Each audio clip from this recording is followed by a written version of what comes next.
திரு ஸ்டாலின் அவர்களே, அனைத்து இந்திய அண்ணா திராவிட முன்னேற்ற கழகம் தேசிய ஜனநாயக கூட்டணி இணைந்து அற்புதமான கூட்டணியை தமிழகத்திலே அமைந்திருக்கின்றது. வலிமையான கூட்டணி, வெற்றி கூட்டணி நம்முடைய கூட்டணி. உங்களுடைய கூட்டணி பல்வேறு பிரச்சனைக்கு இடையிலும் பல்வேறு வார்த்தை போர்களுக்கு இடையில்தான் இப்பொழுது காங்கிரசும் திமுகவும் இன்றைக்கு கூட்டணி அமைந்திருக்கின்றன. கிட்டத்தட்ட 20 நாட்கள் திராவிட முன்னேற்ற கழகமும் காங்கிரசும் வார்த்தை போர்.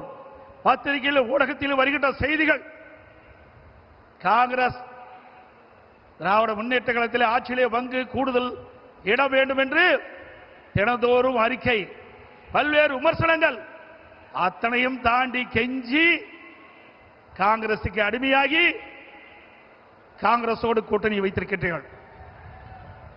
ஆனால் அனைத்து இந்திய அண்ணா திராவிட முன்னேற்ற கழகம் தேசிய ஜனநாயக கூட்டணி இன்னைக்கு ஒரு அற்புதமான கூட்டணி. எங்கள் கூட்டணியிலே பரஸ்பர உணர்வோடு நாங்கள் இணைந்திருக்கின்றோம். வருகின்ற சட்டமன்ற பொதுத் தேர்தலில் எங்களுடைய கூட்டணி கட்சி தலைவர்கள், நிர்வாகிகள், தொண்டர்கள் எருமை போல தேனீக்களை போல சுறுசுறுப்பாக செயல்பட்டு மீண்டும் தமிழகத்திலே ஒரு அற்புதமான ஆட்சியை அமைப்போம். திரு ஸ்டாலின் அவர்களே, நீங்கள் எத்தனை முறை எங்கே கூட்டம் போட்டாலும் நாட்டு மக்கள் உங்களை நம்ப போவதில்லை. கடந்த 2021ஆம் ஆண்டு திராவிட முன்னேற்ற கழகத்தின் சார்பாக சுமார் 525 அறிவிப்புகள் வெளியிட்டீர்கள். 525 அறிவிப்புகளில் 1/4 அறிவிப்பு கூட இதுவரை நிறைவேற்றப்படவில்லை. அத்தனையும் பொய்.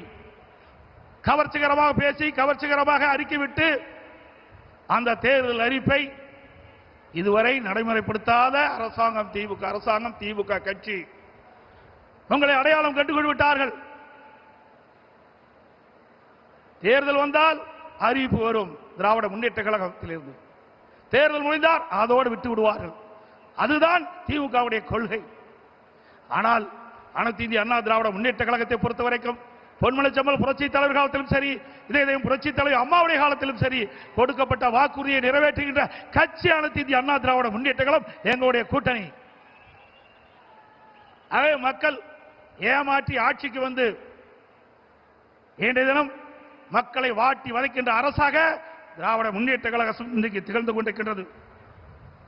எனக்கு முன்னாலே பேசிகள் சொன்னதை போல தமிழ்நாட்டுக்கும் என்டிஏவுக்கும் தான் போட்டி என்று சொல்கிறார்.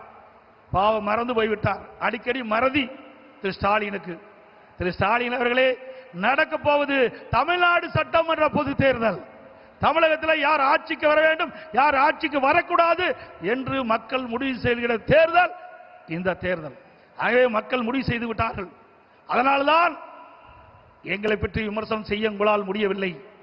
அனைத்து இந்திய அண்ணா திராவிட முன்னேற்ற கழகம் 10 ஆண்டு காலம் 2011-2024 அற்புதமான ஆட்சி கொடுத்தது. அந்த ஆட்சி காலம் ஒரு பொற்கால ஆட்சி என்று மக்களால் பாராட்டப்பட்டோம்.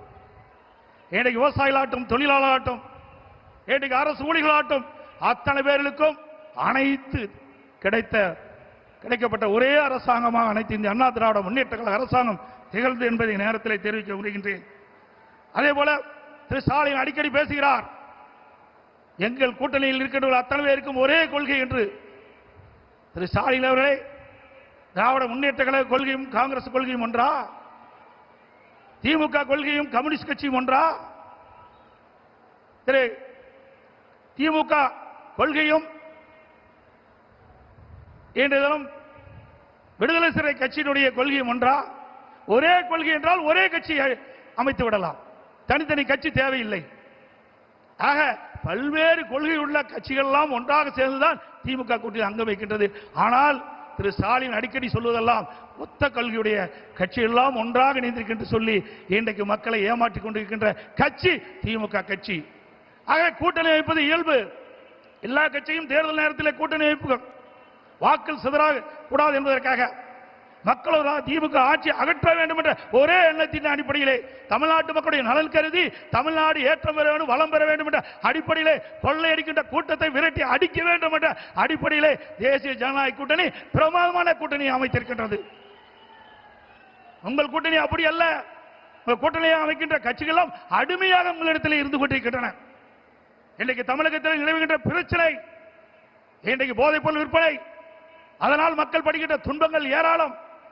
பெண்களுக்கு இழைக்கப்படுகின்ற கொடுமைகள், தினந்தோறும் கொலை, கொள்ளை, திருட்டு, வழிப்பறிவு, பாலியல் வன்கொடுமை நடக்காத நாளே இல்லை. சிறுமிகளுக்கு பாலியல் வன்கொடுமை, பெண்களுக்கு பாலியல் வன்கொடுமை, மூதாட்டிகளுக்கு கூட பாலியல் வன்கொடுமை. இப்படிப்பட்ட மோசமான கையிலாகாத அரசாங்கம் திமுக அரசாங்கம். அப்படிப்பட்ட அரசாங்கத்தை அகற்றுவதுதான் எங்களுடைய கூட்டணிய நோக்கம் என்பதை நேரத்தில் தெரிவிக்க விரும்புகின்றேன். அதே நேரத்தில் இன்றைக்கு திராவிட முன்னேற்ற கழகம் என்று சொன்னால் அது குடும்ப கட்சி, அது ஒரு கார்ப்பரேட் கம்பெனி, அது கட்சி அல்ல. அந்த குடும்பத்தில் இருக்கின்றவர்கள் தான் அந்த கட்சிக்கு தலைவராக முடியும். அந்த குடும்பத்தில் இருக்கின்றவர் தான் ஆட்சி அதிகாரத்துக்கு வர முடியும்.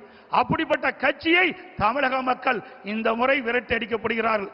இந்த தேர்தலோடு திரு கருணாநிதி குடும்பத்திற்கு இறுதி கட்ட தேர்தல் மக்கள் முடிவு செய்து விட்டார்கள்.